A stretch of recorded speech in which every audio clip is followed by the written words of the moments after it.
Ladies and gentlemen, now as we start our program, please join me in welcoming the Chair of the Mississippi Economic Council and the Mayor of the City of Tupelo, the Honorable Jack Reed, Jr.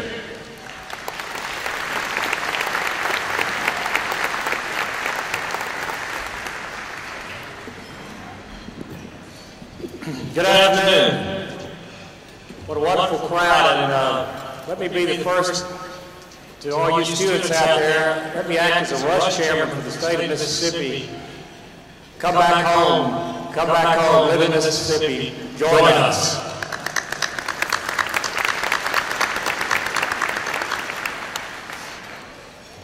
Thank you all for joining us at our annual meeting. The large crowds we have had at Hobnob and at Capitol Day, and now today our annual meeting, which is, by the way, Mississippi's largest civic gathering in the state every year. Your attendance gives us enormous energy and vitality to the Mississippi Economic Council. This organization has a long and proud history. Yesterday, as my dad and I were driving down from Tupelo, he said he remembered coming down to Jackson to MEC meetings before I was born and before the Natchez Trace was finished. Now, I presume he meant before it was paved, not before the Indians finished it.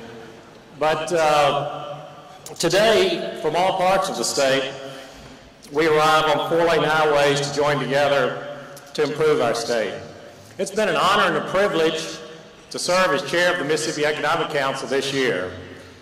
I want to thank the citizens of Tupelo and the excellent staff at City Hall, our department heads, my fellow elected officials there in Tupelo for their support. Likewise, thanks to the team at Reed's, the family, and my family business family. Thanks also to the excellent staff at the MEC, and of course thanks to Lisa for sharing some of my free time this year. It's been a real pleasure to get to spend time with the remarkable group of leaders who compose the MEC board. These friendships I expect to last a lifetime. Mississippi is a special place because of her people, people like you in this room who care about our state. Today we're celebrating the many achievements of Governor Haley Barbour, looking back particularly and appropriately at the advances Mississippi has made in economic development during his terms. In my opinion, he is the most successful economic development governor we've ever had.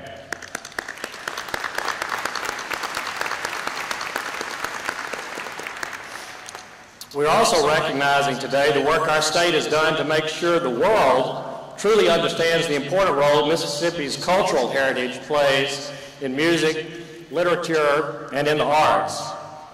It is noteworthy, I think, that three of MEC's most recent chairs are Tom Gresham from Indianola, home of the King of the Blues, B.B. King, myself from Tupelo, home of the King of Rock and Roll, Elvis Presley, and Tommy Delaney from Meridian, home of the father of country music, Jimmy Rogers.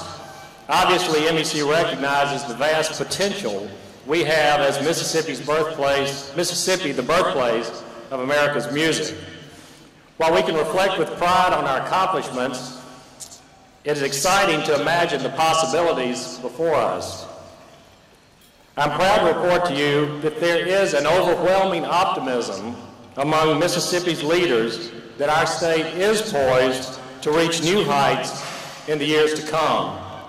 Through the cooperative spirit of the MEC, the Mississippi Partnership of Economic Development, and Momentum Mississippi, our new Blueprint Mississippi Strategic Initiative will ensure a more vibrant and prosperous future for our state, and MEC will continue to play a vital role in its success.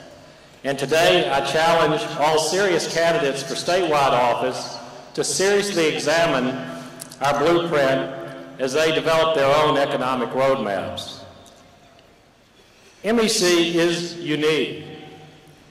Last month, a respected member of state government told me that, quote, MEC is the most honest broker in the Capitol on statewide issues.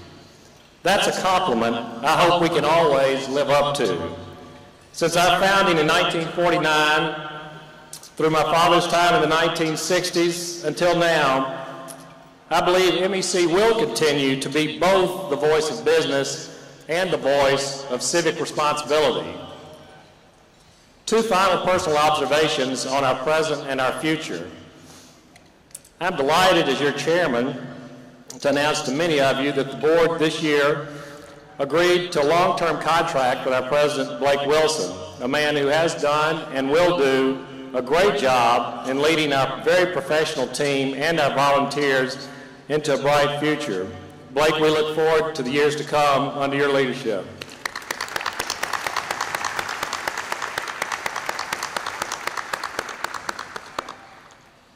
And lastly, I want to put a personal challenge to all of us to relentlessly pursue significant improvements in early childhood education. I'm convinced that it is Mississippi's most serious weakness and at the same time our most magnificent opportunity to move us all forward. And thank you for the symbols too. We didn't practice that. I'd hope they would do that on time, but thank you very much for hitting that just right.